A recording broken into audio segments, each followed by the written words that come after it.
নিজের সুখের সন্ধানেই অনেকেই ব্যস্ত, দায়িত্ব শুধু কাগজে কলমে, বন্ধ আলমারিতে বন্দি। অনেকে আবার বলে আমি দায়িত্ব নেব না, কাজ করব। যারা দায়িত্ব না নিয়েই কাজ করে তারাই নাম সুনাম পাওয়ার যোগ্য। কিন্তু ওরা কারা? যারা নামের মালা পরার আশায় মাথা বাড়ায়। ওরা আসলে চোর, ওরা অপরের সম্মান চুরি করে। একই স্বভাব বর্তমান নেতা এবং কিছু ধনী মানুষের আছে।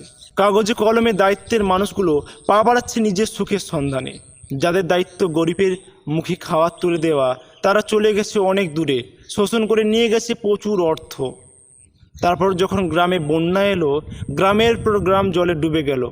অনেক মানুষ মারা গেছে, যারা পালিয়ে গিয়েছিল তারাও না খেতে পেয়ে মারা গেছে। আর শাসক শ্রেণী, তারা মূল্যবান বস্তু উদ্ধারে ব্যস্ত। সোনা, রূপো বস্তু নিয়ে তারা মাথায় করে করছে তারা নৃত্য। গরিব মানুষ মারা গেছে, তার দায়িত্ব কেউ না নিজের করে নিয়েছে।